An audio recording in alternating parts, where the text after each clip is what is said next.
Wamboi. Wamboi.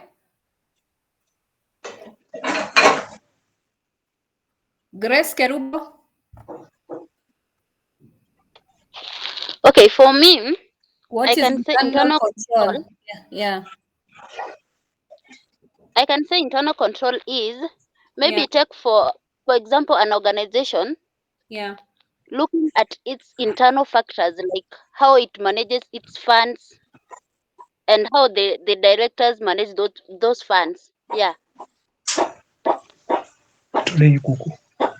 Okay. And then Ian Oti. Yes, Daktari. Internal control, what is it? For me, I think internal control is about setting rules and regulations that ensures the work environment is conducive for everyone. So Yeah. this could involve ensuring those within the organization sign the code of conduct and are aware of how they are supposed to conduct themselves. They are supposed to be educated on the ethics of the organization. And also, it is also proper to provide job descriptions.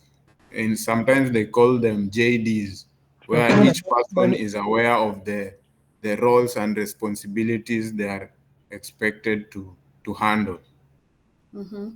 Thank you. Okay. So, Grace, I'll go back to today. I'm dying with Grace Kerubo. Grace, are you in the house? Grace? Yes, madam. Okay. So, define for me a Yes. comprehensive explanation on what a comprehensive statement on what corporate governance, internal control, and risk management are intertwined in one statement. Pardon? I'm saying, Yes. now give me a relationship between corporate governance, internal control, and risk management as one statement.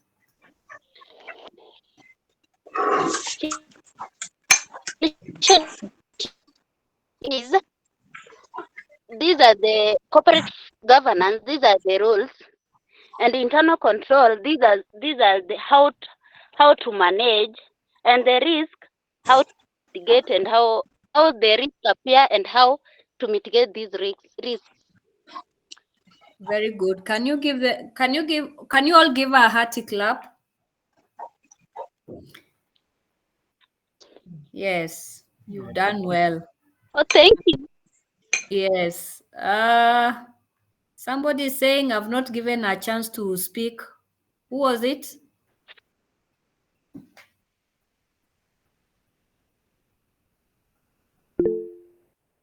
Greg Rukundo. Give me general overview or general statement on how corporate, internal control, and risk are intertwined as a statement. Ian Oti? I would say. Yes. Okay, we start with Greg first. Wow, I would say the general statement for the three would be the rules, regulations, then the processes that are meant to control fraud and error within the organization.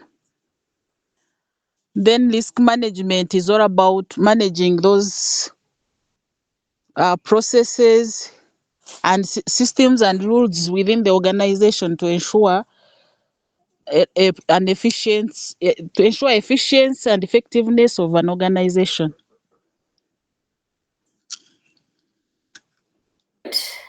Ian?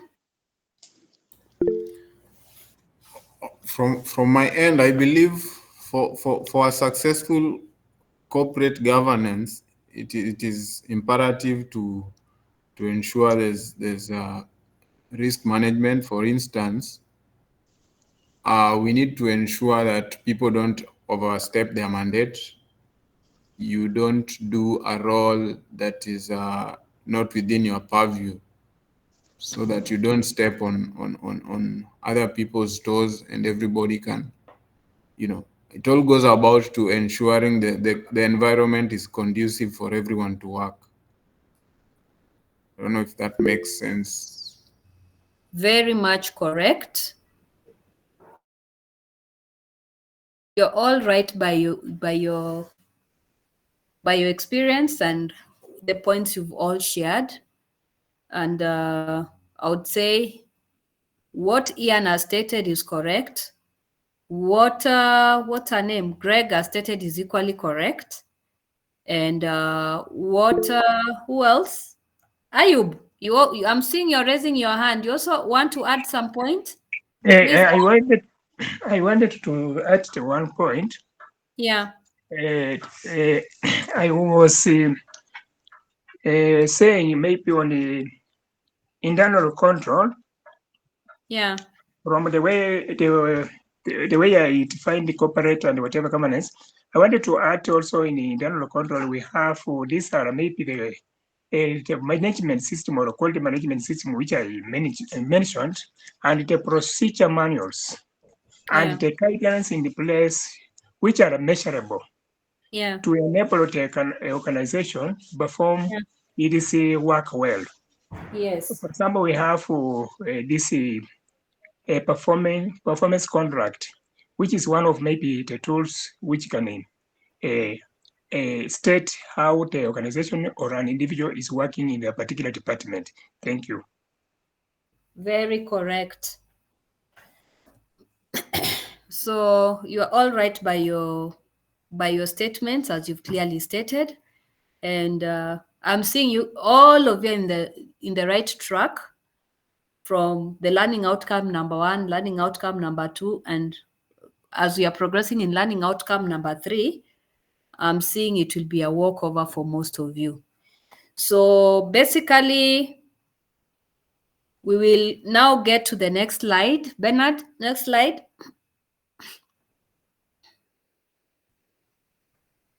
Next slide again. Roles of safety in mitigating risk. That is basically what you're going to cover mostly today. And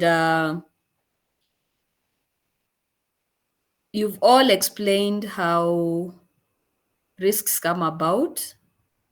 But now we are going to look at how are we going to control those risks through corporate governance within the first statement, and how to maintain safety and control within the institution. Now, there are several causes. Next slide. There are several causes that can cause accidents, non-fatal accidents, fatal and non-fatal accidents in an organization. And it is believed, as per the UK, there's an article on occupational health and safety for 2021. I think I'll share with you before I finish, whereby it is believed that 33% of those safety are caused by manual handling, and mostly 18% are caused by slips, trips, and falls within an organization. And I'd go back again to Ian. Example of manual handling risks that can cause non-fatal accidents are like which one? So that we are all in the same page. Examples of manual handling. Based on how we categorized last time, you remember? Yes. There are some which are biohazard. There are some which are, So give me examples based on the learning outcome. Learning outcome 2 that we learned last week. I believe manual handling can involve working in heights. where you don't have any protective equipment, like the holding, the scaffolding around you. There's no protective equipment. Another scenario can be working close to electric lines per se. Mm-hmm. I'm You're just giving examples of the dangers that we face here. Yes, those are the examples I want to hear. Yeah. Mm-hmm. Sometimes you also find people work too close to machinery and are unaware about their surroundings. Yes. So they might be exposed to malfunctions of this equipment. That Yeah. one happens quite a lot, especially Yes. with the hydraulic machines. You never know when they can fail. Very good. Evelyn, from healthcare perspective. Evelyn Namehe? Yes, doctor, I'm here. Yes. Man activities basically. Yes. Okay, even in the health sector, there is a lot of, yes, patient handling, but using a lot of machinery, and some of these machines really, they expose you. So literally, when you're managing them, you have to really be careful on how you handle. Maybe it may cut off your hand should you not handle it the way it's supposed to be handled. That is one way. Another one, I want the biohazard example. Just go straight to the point. I really grilled you last time until you brought it out. What is it?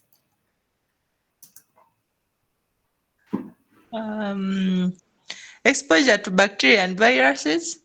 Correct. That one has to be actually in the mind in any patient you are handling, whether Ebola, whether malaria, as long as you're getting in contact with the patient, whether you know very well that's a patient for you or not a patient. So you have to take caution. Correct. And you see, it's non-fatal. It's fatal, but again, it's a silent fatal, Yes. but eventually becomes fatal. So I'm glad that is a very good point, Evelyn. I'm glad you still have recap of what we discussed. And then of course the examples of slips, trips and falls, like what Ian has also talked about, being in high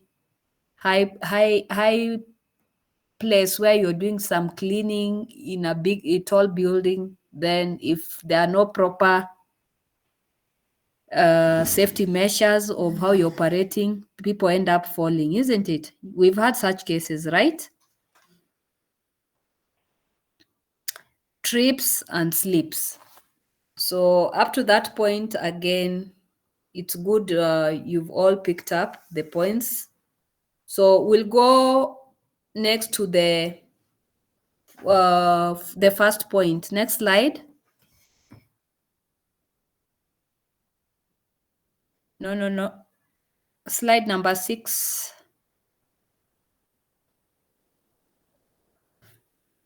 Bernard, today you're very fast, eh? Okay, slide number 5. I'm the one who's on the wrong. Yeah. So in general, quantitative risk clearly assessments criteria as per the health and safety clearly state that broadly a risk of death of 1 in 1,000 per annum is about the most that is ordinarily accepted number under modern conditions for workers in the UK. And it seems to be the dividing line between what is tolerable and what is not tolerable. So if you have high cases within an institution, then it means there's a problem. You need to really work into your risk assessment. If the rates are very low, then it means you are averagely okay, but still, you still have to have mechanism of having controls into reducing risks happening within an institution. And once again it's inevitable. But again, we need to have what we call an acceptable state or criteria whereby we need to measure that risk. So I've given a good example, like for UK, the risk of 1 in 1,000 within a year because of work related, it is understandable. But if it goes beyond that, then it means there's a problem and an organization needs to reoverlook its overall corporate governance in what they do and how they handle risk within an institution. And number 1, next slide. Number 1 rule in health and safety: always avoid risk. It as simple as it is. If you can get rid of the hazard, then people are not exposed to risks, the ones we discussed in the last learning outcome. And 2, you should always apply this principle first, no matter what. Are we all in the same page? No matter what, you should avoid risk as much as we can. And why am I saying that? Ian Oti, can you expand further why we say that? Or Anne? Anne, Omfira? Yes, I'm just looking at my construction site. Avoiding risk in the first place is like providing barriers after you have excavated. You avoid completely people falling into the excavated pit, and then ensure that there are no nails in the work area. Barricade the ladders that people are using to go up and down so that you avoid accidents and falls.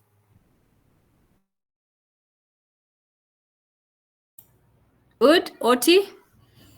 I think the principle of avoiding risk first is to create awareness, just to inform everyone through signages and road signs that there's a hazardous activity per se. We are doing deep excavations at some point, so you have to alert everyone. You have to alert motorists to slow down. You have to place signages of speed limits so that in case of any risk, they are able to avert it very fast. So you create that alertness in people. Thank you. That is good. Who else? Who else? Evelyn? Okay, on our health end, we normally call it safety first, and this should be in your mind in all you do in terms of patient handling and treatment. Like yourself first before the patient, because it looks so funny in case you lose the patient and you yourself at the same time, or you run to rescue a patient and instead you yourself you die. Take an example of maybe a situation in a road accident.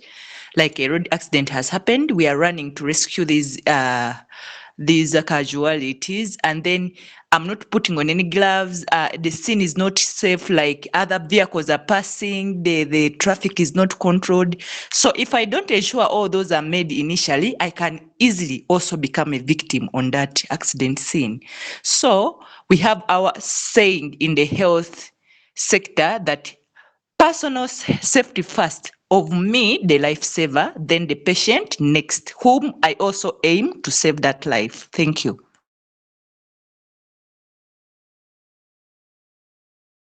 So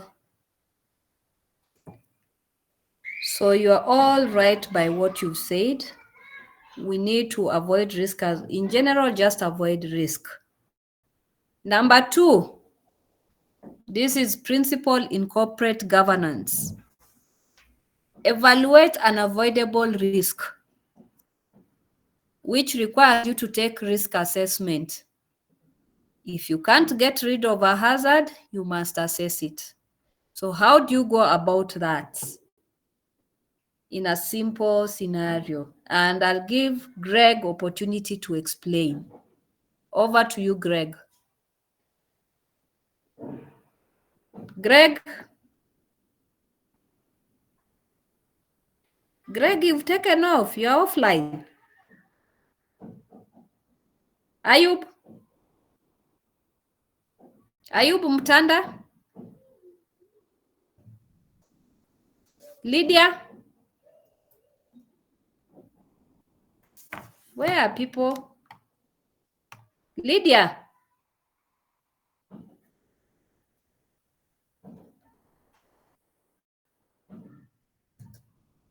Lydia?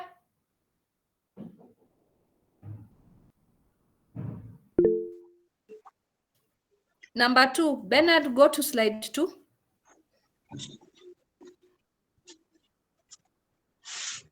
So you also need to evaluate unavoidable risk, which requires you to undertake risk assessment. And we are saying if you can't get rid of a hazard, you must assess it. So give me a practical scenario example. Who did I call? Ian? Okay. A practical example, in construction, we are going to use vibratory machinery like the rollers. We have the ship foot roller, we have the pneumatic roller, and we have the steel rollers. So these machines are prone to emit high volumes of sound. So what we do, because this risk is unavoidable with regards to construction, there has to be noise receivers that are used to monitor the pitch of sound that is emitted by this machinery. So in such a case, we are able to advise the affected persons to at least maintain a given clearance away from where the construction is ongoing. So this monitoring is what we use to mitigate the risk and ensure that everybody around is safe.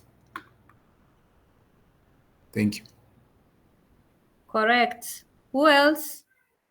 Joseph, Moniki, I haven't heard you. Joseph?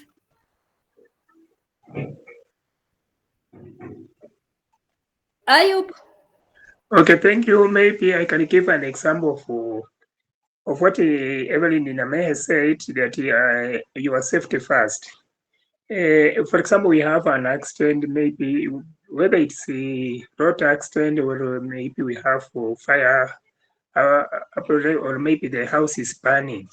You need, as you try, or maybe there is people drowning in the water.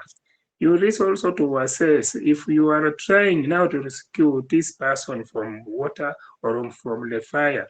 If you are not properly maybe protected or have some skills, you can end up being another casualty. So you need to assess the ground. If it's an accident, you need to if it is fire, you need to assess where the direction or where maybe there is a danger. You need to assess maybe if the water, if it's very deep, are you having the facilities to swim? That's what I can say about maybe that assessing a risk hazard first.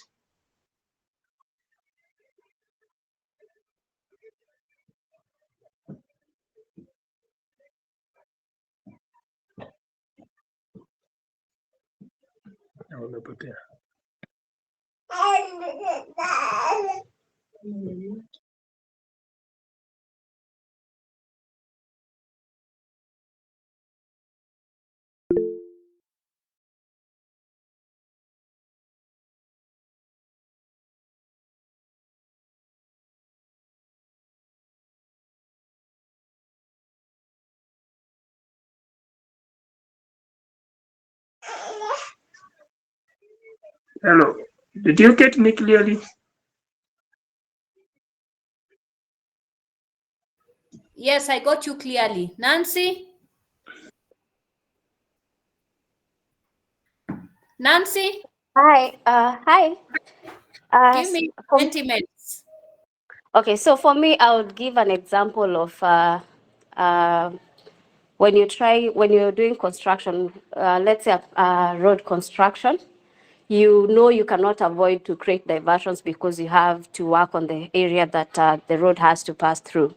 So for the diversions, if there are no proper signages, there will be chaos, traffic snarl-ups.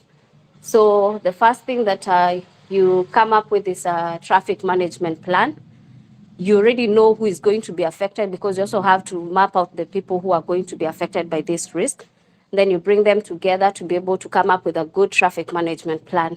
The other thing you look at is to make sure that the diversion is well maintained and make sure that you suppress the dust for visibility of the motorists. I think that explains it for me. Okay, thank you, Nancy. Point taken. Evelyn Namehe? Lydia? I'll give an example of exposure to hazardous materials. We find that some chemicals or substances used in manufacturing may be unavoidable because they are necessary for the production process. Very good point. We find that despite proper safety measures, there is still risk of exposure, such as spill or a leak. Point taken. Timothy? Timothy is driving. He has explained himself. Who else? Karamojong? David? Dennis Karamoja? Some of you are not online. Daisy Nambasa? Daisy? Collins Ojika? Collins? Collins?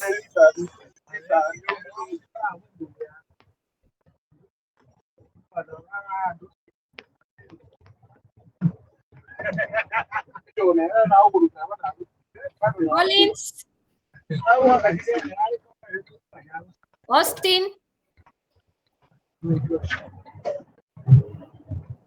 Anne? Anne Omufira? Yes. Give me your sentiment on how to evaluate risk in your study. Okay, I'll just give an example of a situation I'm handling currently, where we are constructing apartments to already occupied apartments. And of course, the issue of noise has come in, especially when we are doing the floors, we are doing concrete. Yeah. So NEMA has come in and our working hours have been restricted. Mm-hmm. Yes, so we've just assessed the risk and now we are considering that the project might take longer than we anticipated. Correct. Collins? Good point. Good evening. Good evening. I'm saying in construction of road, when they put the culverts, they must drill using that drill vibrator. So they must just assess and know if one person will handle that, it will be of risk. So they should be more people to share these tools so that they cannot get the vibration injury during the work. And again, if you have assessed a place and you find that you can't proceed with the work, then you need to either abandon or use some equipments whereby employees working in the particular area will not be exposed to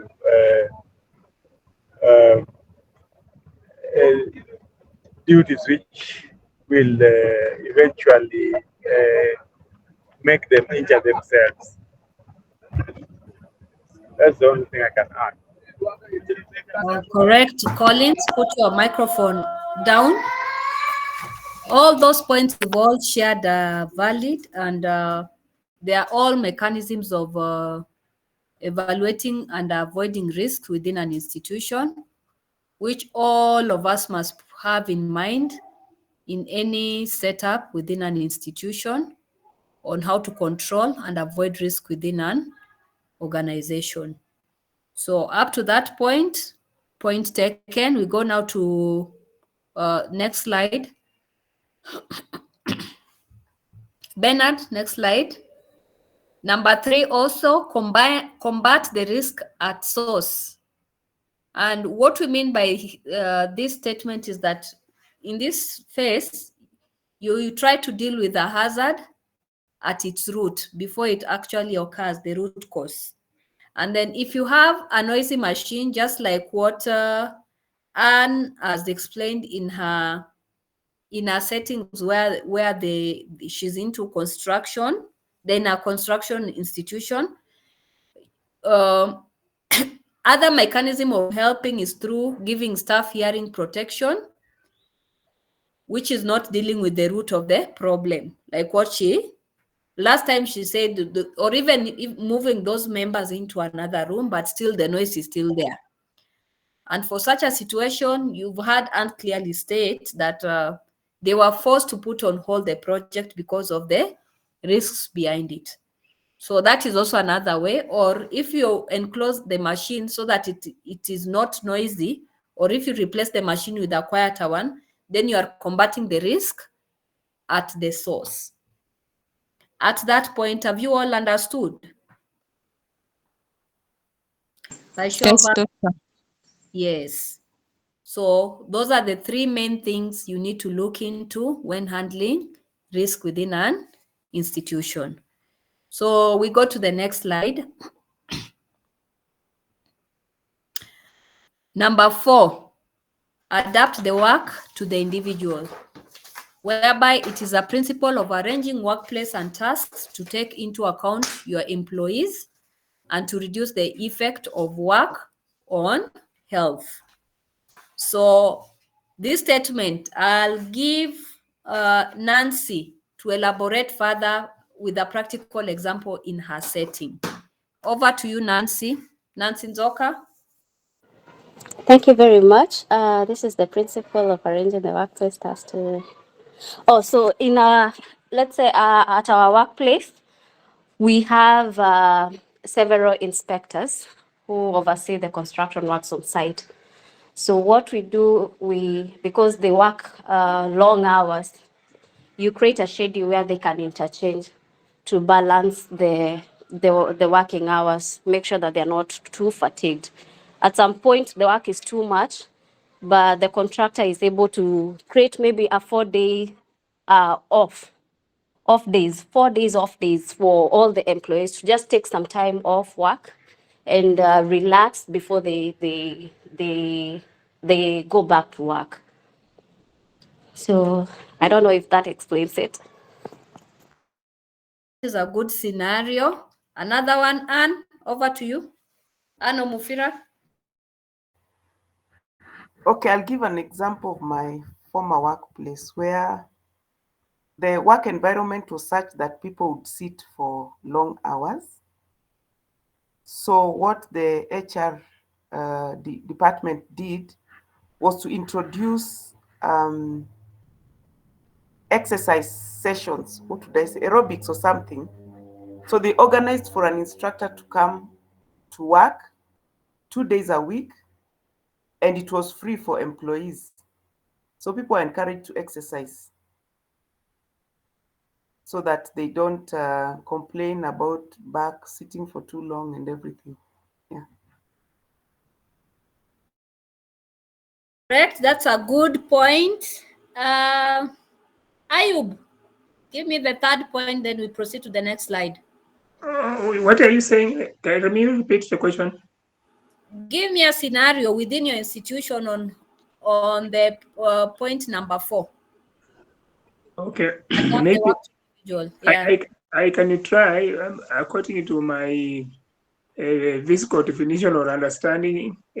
Workplace, which means a particular place. Correct. We are here to understand everybody. Yes. So according What's to your me, sentiments? Yeah. yes, I want to put it in a different perspective, whereby the visco maybe arrangement or the structure in place also can contribute to this, because if I can give practically mine where I am, the main structure and the operation of the offices, you will see maybe if you wanted to go to administrative or to the office, to the main office, you need to walk long distance on stairs before you reach there. I believe this is also a waste of time, because it would be better if the offices are put into a central place, whereby maybe, for example, I work in a medical institution, whereby we have the department like maybe a clinical medicine is at a distance, is in another structure. You go to to nursing department, you walk into another department. I was once in a KC University, whereby you need even a porta or a car to go to another department. So I believe this also need to be considered as a college or as an institution or an organization is put into place. That is what maybe I can say about the workplace compared to visco or the structure way.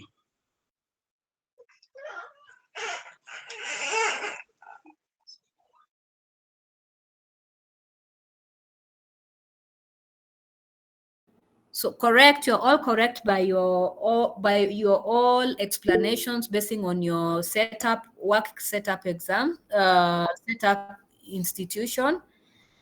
And can you give yourself all a hearty clap? And we proceed to number 5. Your points are all correct. So number 5 is adapt your workplace in line with technical progress, whereby we are stating safer systems of work are always being developed. And you must keep up to date with new systems so that you can put them into use in your workplace. So again, I'll give Anne Omufira. Give me a good setup of point number 5 for for all of us as colleagues, classmates to understand, basing on your workplace setting. Over to you, Anne. Well, I'm trying to think of safer systems of work. Yes, critical thinking, so that by the time we are leaving here, we've all understood. So think critically and give me your point. Over to you. Immediately. Okay, I think I would think of the adoption of ready mix concrete. Yes, it is easier for you to just come and pour the concrete rather than have people using the small buckets or whatever the concrete mix to, especially the upper floors. So that's in line with technical progress. You just control quality at the batching plant.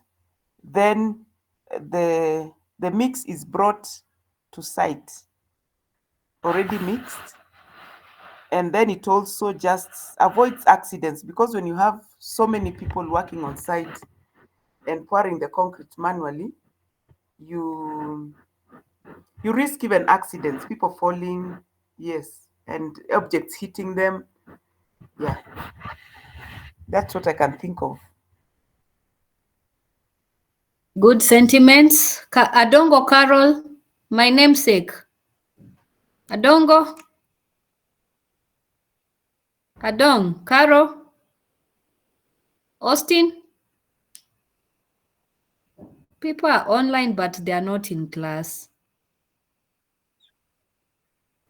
Joseph, Mwaniki, I haven't heard your voice. Joseph, are you in the house? Kual James? Kual? All the way from Uganda? Evelyn? Evelyn, Namehe? Wamboe Ndungu? Nancy, Nzoka, I'll get back to you. Nancy? For me, I'll give an example of how people used to collect data. For example, when you're preparing a resettlement action plan in a project where you're affecting community, people would use questionnaires, printed questionnaires.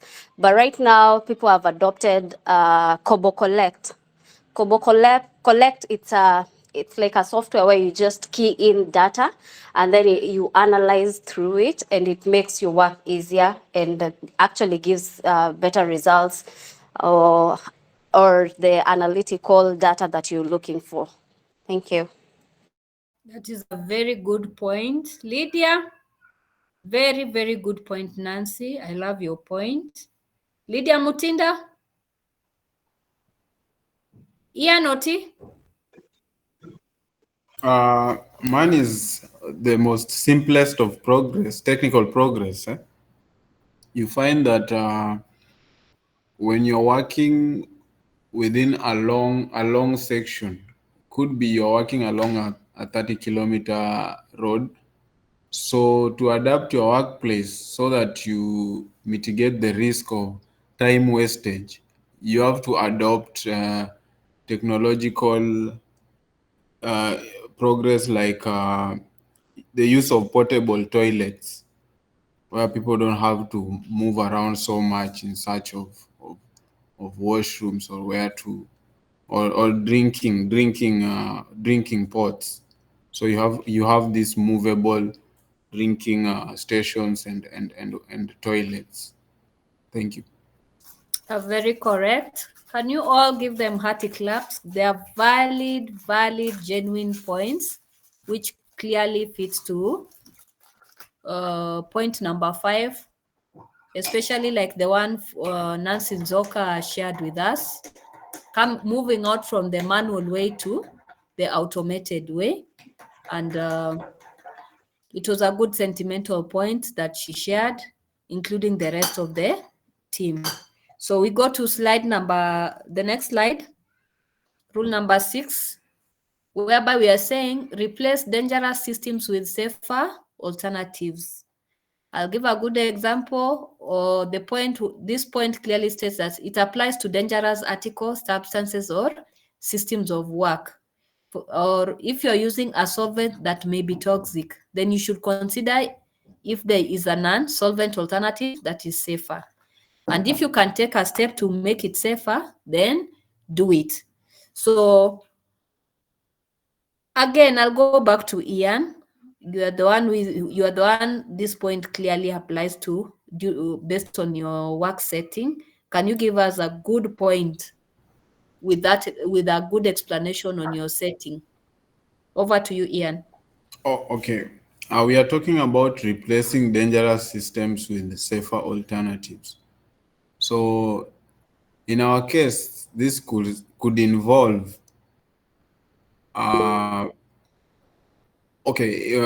say if, for instance, we are doing asphalt laying and we realize that there are toxic fumes that are generated into the environment. So safer alternatives would be the use of concrete pavements, which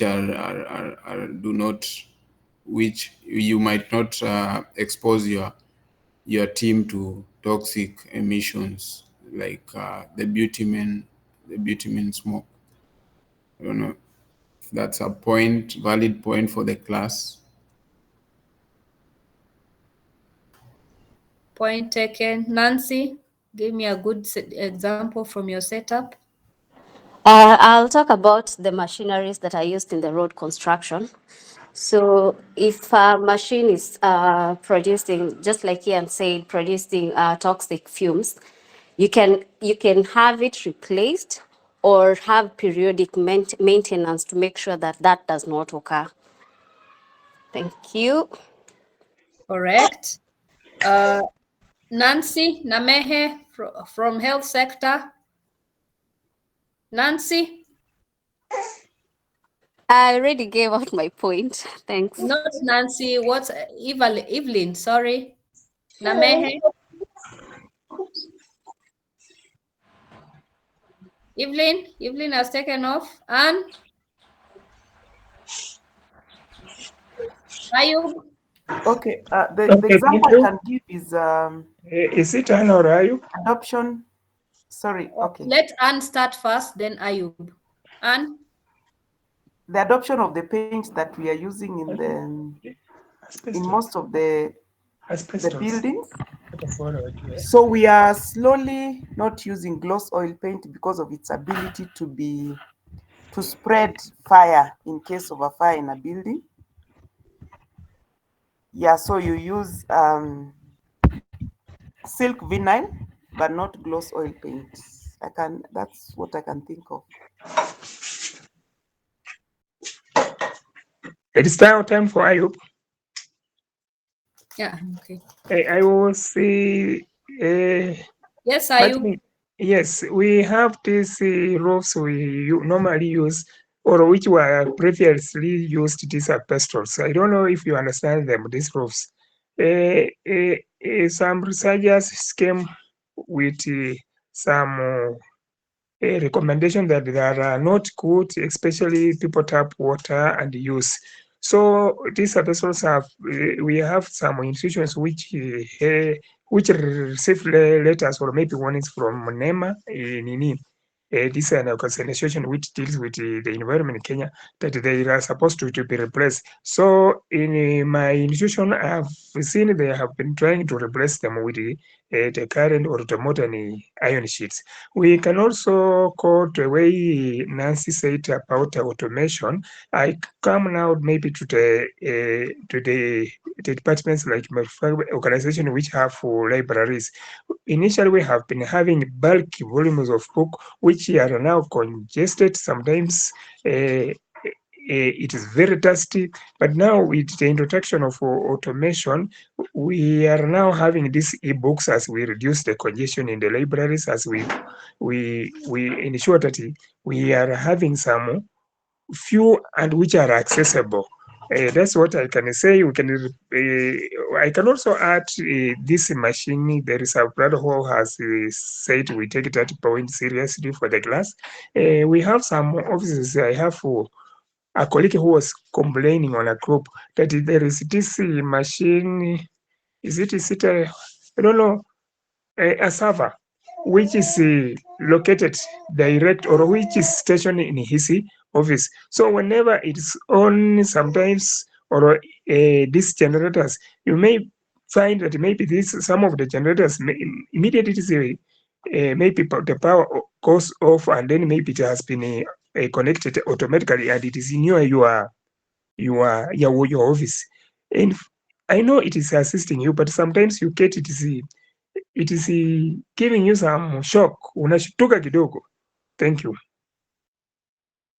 Second, you've given very good points. Can you all give yourself a clap? Evelyn, you're smiling. I want one from health sector. How do you do that? How do you replace dangerous system with safer alternatives? Evelyn, you won't rhyme away with this one. You must made me laugh. Okay, in the health sector, normally we have certain equipment we use on patients, for example, measuring maybe their blood pressure, there maybe using pulse oximeters, using BP machines, and then sometimes you find out maybe with time, maybe they are depreciating, they are not functioning to give correct results. So that one puts the patient's life in danger, that you're not able to give accurate findings in terms of your assessment, to give maybe the hospital expert, the next expert may be going to work on that patient to base on your report. So these machines are replaced. Those that can be repaired are repaired, but those that can be replaced are replaced with new ones, and we make sure that we are producing accurate results on patients. Thank you. Very good point. So I'm glad you've all given all your sentiments from all perspectives, from health perspective, construction perspective, road perspective, and all that. So all those points are correct. And that is what the principle number 6 is all about. So we go to principle number 7. Next slide, Bernard.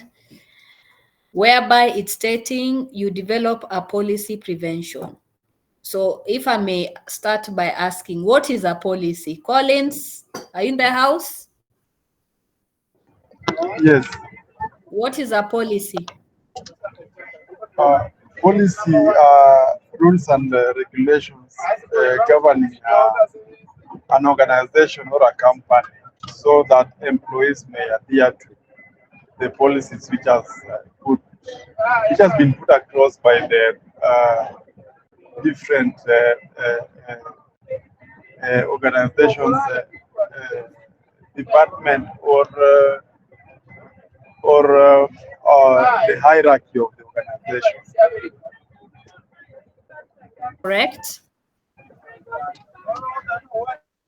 Correct. Benjamin? Benjamin? David? Dennis? Karamoja? David, we start with David, yes? I haven't heard your voice today. Doctor, I spoke a while ago 2 times. On your face. Yeah, now you asked what a policy is. Yeah, and then give a practical example in your setup on that I number could 7. say a policy could be a set of guidelines or rules on how, basically rules of engagement within a setting, an establishment. For example, I am very much familiar with a church setting, Yeah. where I serve from. So there you find there are guidelines on how to handle maybe equipment in the public address system. You find guidelines who is supposed to be there, how long the person to serve there should have been in church maybe for this amount of time, maybe 3 months and above, how to handle visitors, how Yeah. to do the cleaning. Correct. Those nitty-gritties to ensure that there is order within the church arrangement. So Correct. yeah, so that's So what I in your can say. setup, how does that bring about change? Pardon me? In your setup, based on that statement on the policy.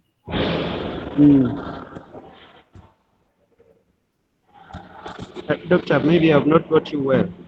Okay, I'll simplify it for you. So what you stated about policy, there are rules or regulations which are put in place within an institution to Okay. ensure that everything is in place. People work within those set rules, Yes. which we are calling policy, right? Yes. So the same applies to health and safety hazard, whereby we are saying the institution should set out how people are going to protect. Put your microphone off. So what I'm saying is, this is where the institution will set up rules, regulations on how employees are going to protect and other people from hazards and workplace, which is very critical, and it's more on prevention side of it. Then we go to slide number 8, which is the last and final one, whereby we are saying you give priority to collective protective measures. And here we are saying it is better to put controls in place that protect everyone rather than, for example, just handing out personal protective equipment to employees. So this statement clearly states that spread it out to all, and the more people are protected within their setup, the merrier. It is more safer for everybody and lesser the risks happening within an institution.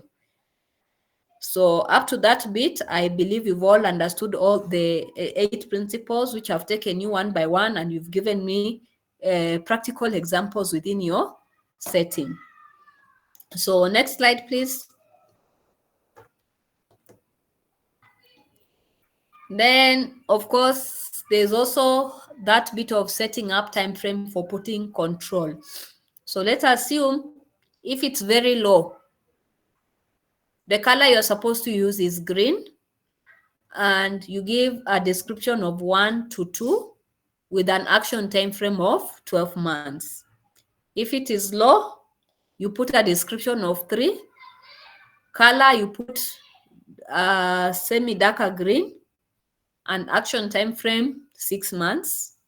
Then for medium, you put between the time frame of 4 to 6.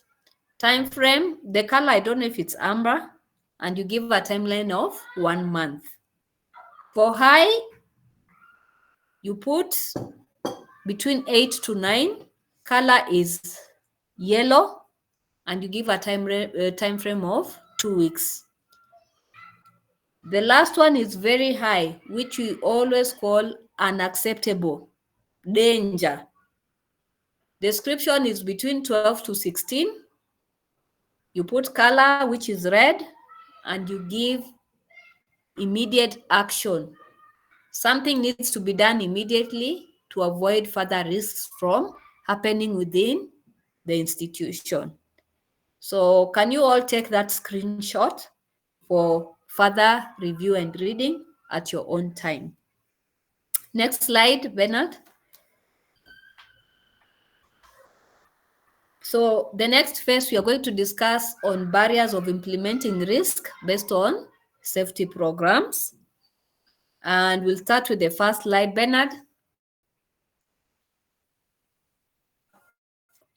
whereby we will talk of high degree of tolerance for poor standards of health and safety risk management, whereby we are saying many organizations can be dominated by a culture of that's the way we do things around. I don't know if you've noticed, most even in your organization, whereby you try to bring change and it's like there's that resistance to tumezoea. But you see, kuzoea also sometimes brings bigger impact in an organization. And I'll give an example of this is included in health and safety law in Great Britain 1, where it states, where an offense or committed by a body corporate is proved to have been committed with the consent or connivance of, or to have been attributed to any neglect on the part of any director, manager, secretary, or other similar officer, he as well as the body corporate shall be guilty of that offense and shall be liable to be proceeded against and punished accordingly. So that assumption should never ever be in any institution because it brings that aspect of risk within an institution. Next slide. Inadequate communication between teams and departments. So we are saying again, failure to communicate can also lead to vital information not being passed to those who need it to manage their risk, which can also lead to things going wrong because an organization was not informed of risk that affected them. And we've given also a good example where, which is the impact, which can cost up to 62.4 million pounds per year. That is how bad it is if you don't share that communication information, vital information about risk within an institution, which could be prevented. Next slide.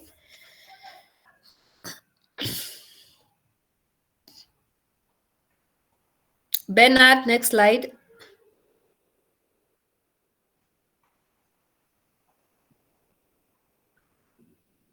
Yeah. So all in all, we are saying a culture focused on the organization priorities to the risk determinants of key risk, whereby we are saying an organization should have a range of internal factors influencing them, including those from regulators, the market, and the politics, which helps in driving the organization in monitoring their risk.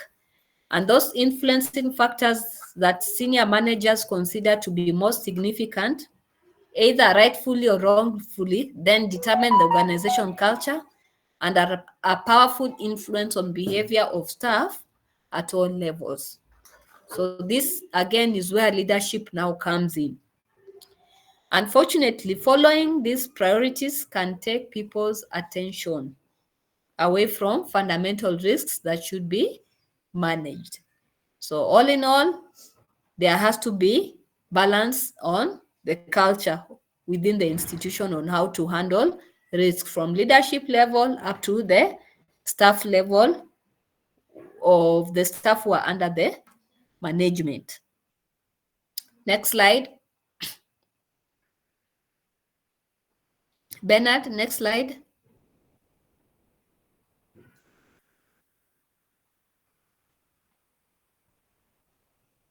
And of course, there's also the assumptions that monitoring, performance, management, and corrective actions were someone else's responsibility. That is not the case. Responsibility applies to everybody, including that sweeper or cleaner who is on the ground.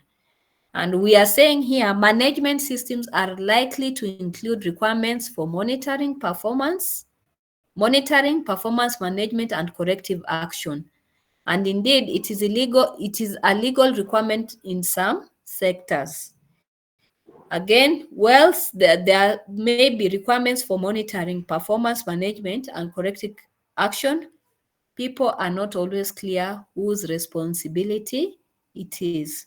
Therefore, it can result to no one taking responsibility, leading to something going wrong. And it now takes us back to the management. Do you include everybody in the process, which ideally should be in an organizational setup? Next slide.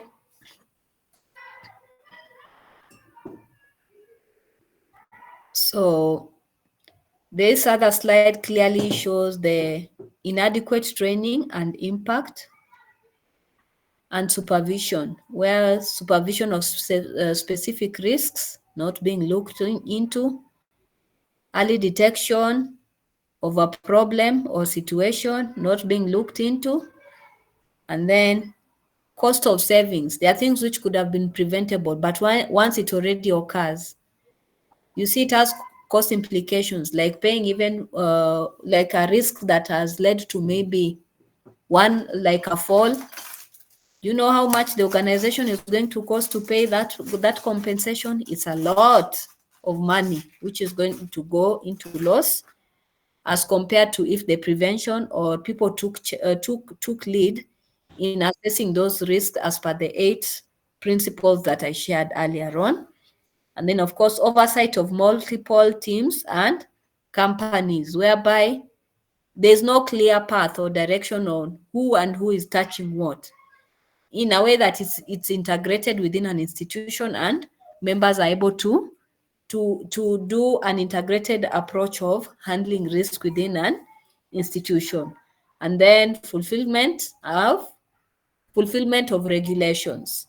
You want to do shortcuts, you don't want to pay those payments, then the implication of not doing that, the institution ends up also going into a loss. So all these things, if they're not looked into through appropriate training and supervision, then it is bound to affect an institution. Next slide. So that is all we are going to talk about up to that bit. We now go to the enterprise risk management framework.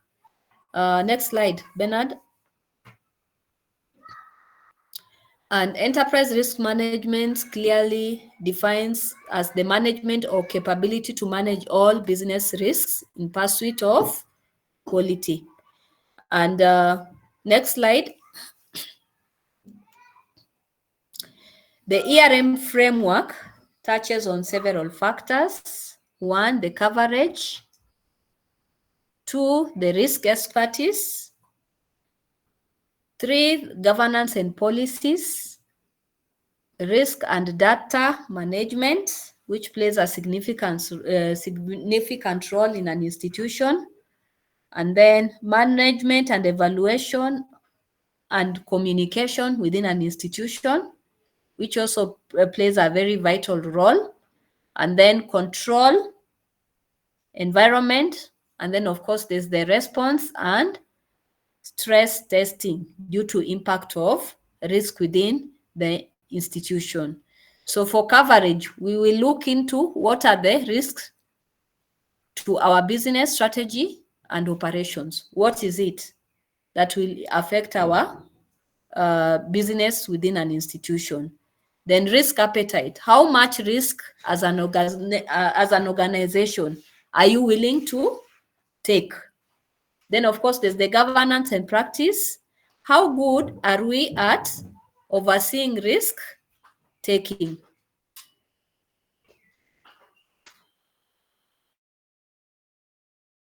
Okay.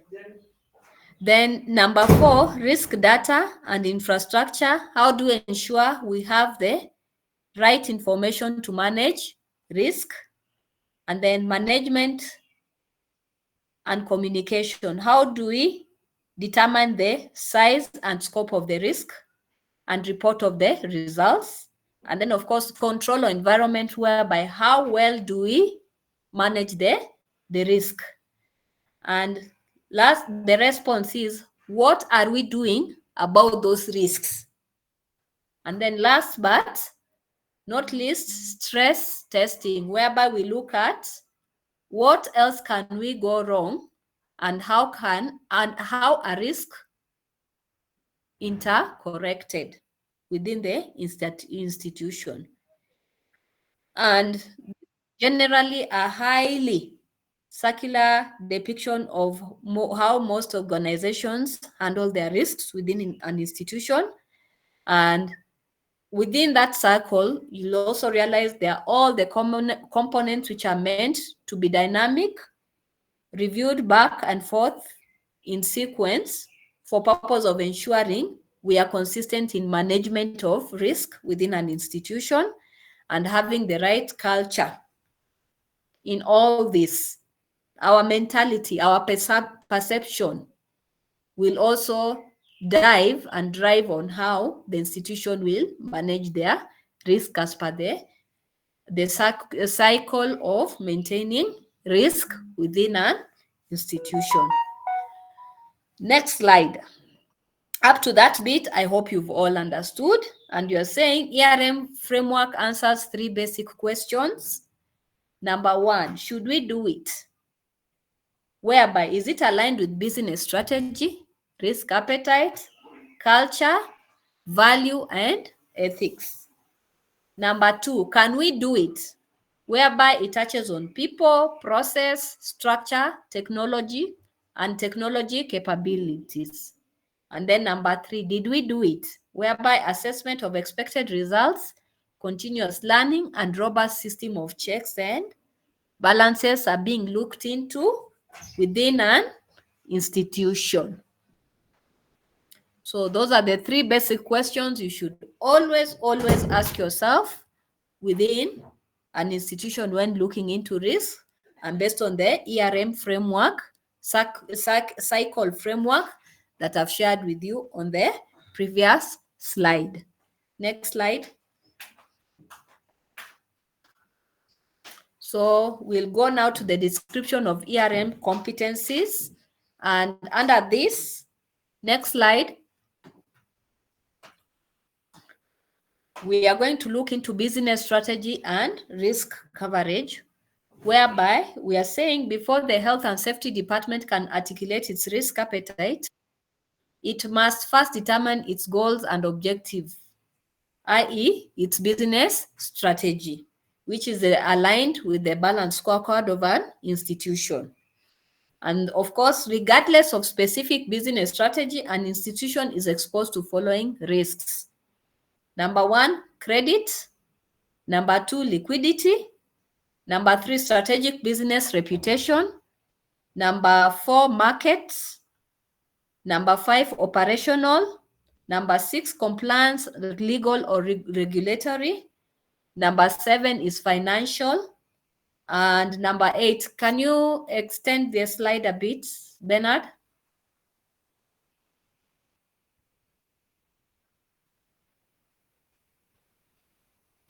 Yes. I wanted to see the last point. Anyway, it's okay. I'll look into it, then I'll share with you. So overall, that is what you look into beyond what we've looked into there under risk hazards. We now look into the business strategy and coverage, business strategy and risk coverage beyond what is in there, what we cover under hazardous, risk and safety, under health and safety that we've all shared earlier on.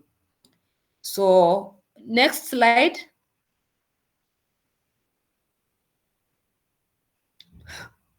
So we also look into risk appetite, whereby we are saying the amount of risk, volatility of expected results an organization is willing to accept in pursuit of a desired financial performance or returns.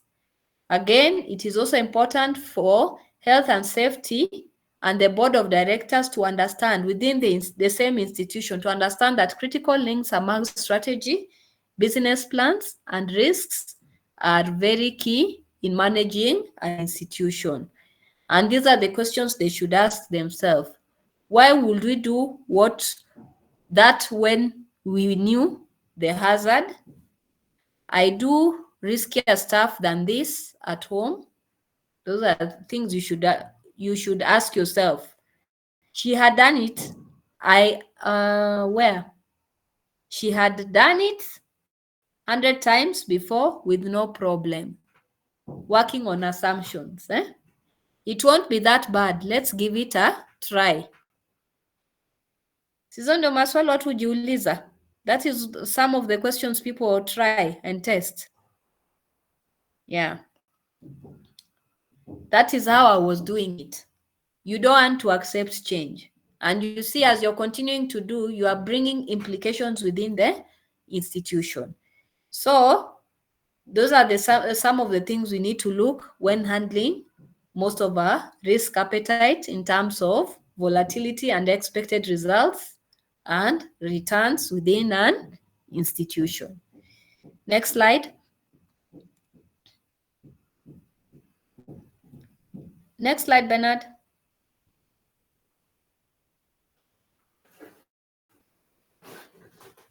Bernard.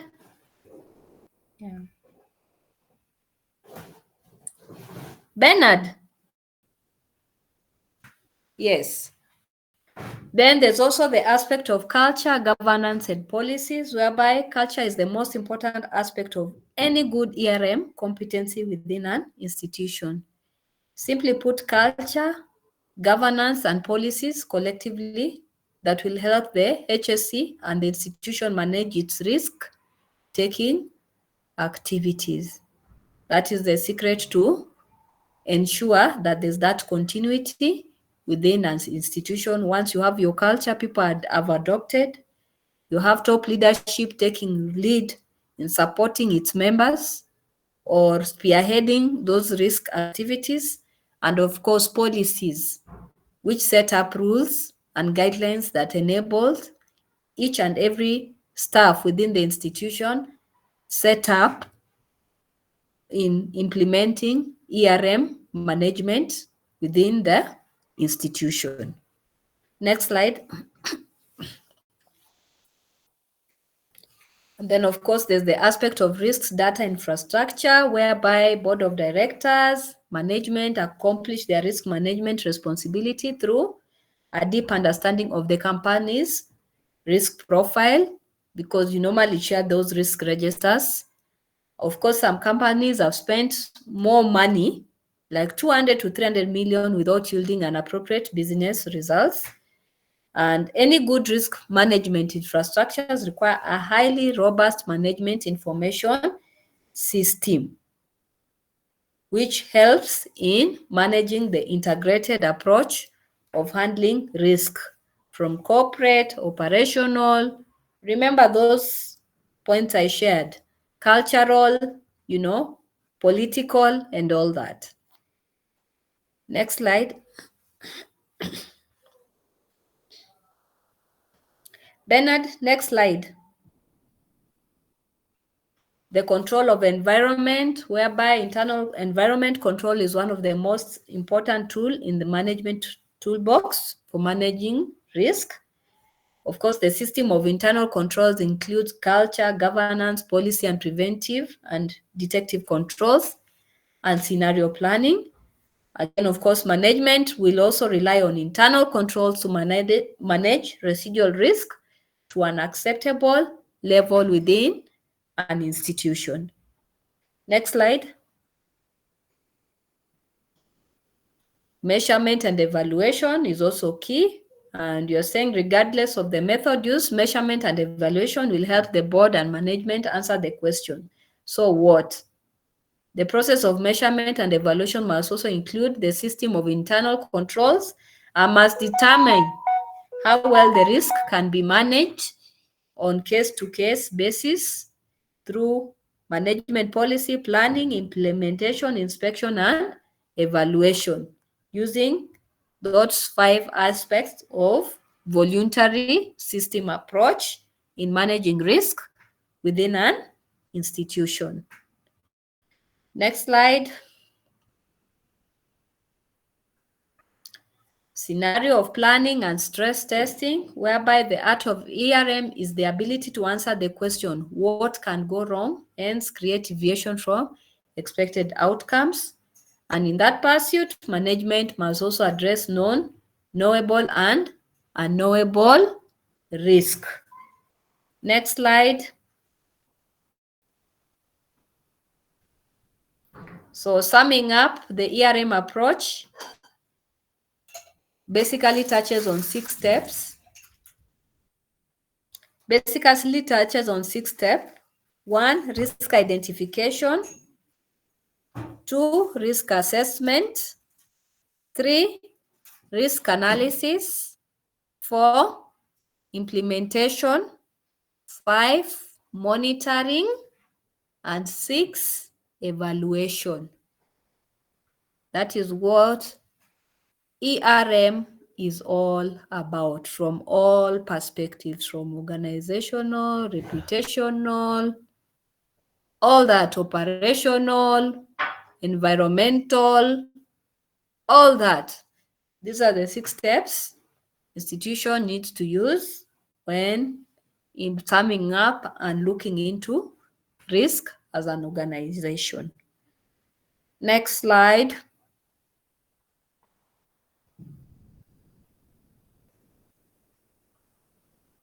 Bernard, next slide.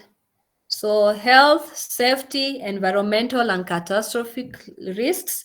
We are saying Statoil incurred substantial capital and operating costs to comply with increasing complex regulations covering the protection of environment and human health and safety. And this includes cost of reducing air emissions and discharges to the sea and remediate contamination at various owned and previously owned facilities and at their own capacity. Next.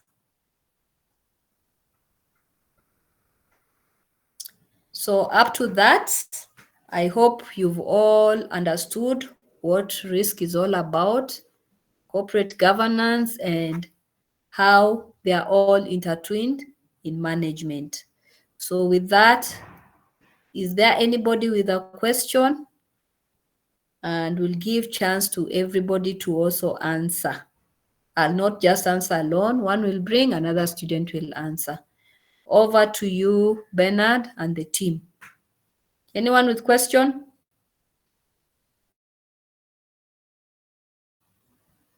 Anyone question? Collins Ojika? Yes. There is no much question. Okay, point taken. Grace?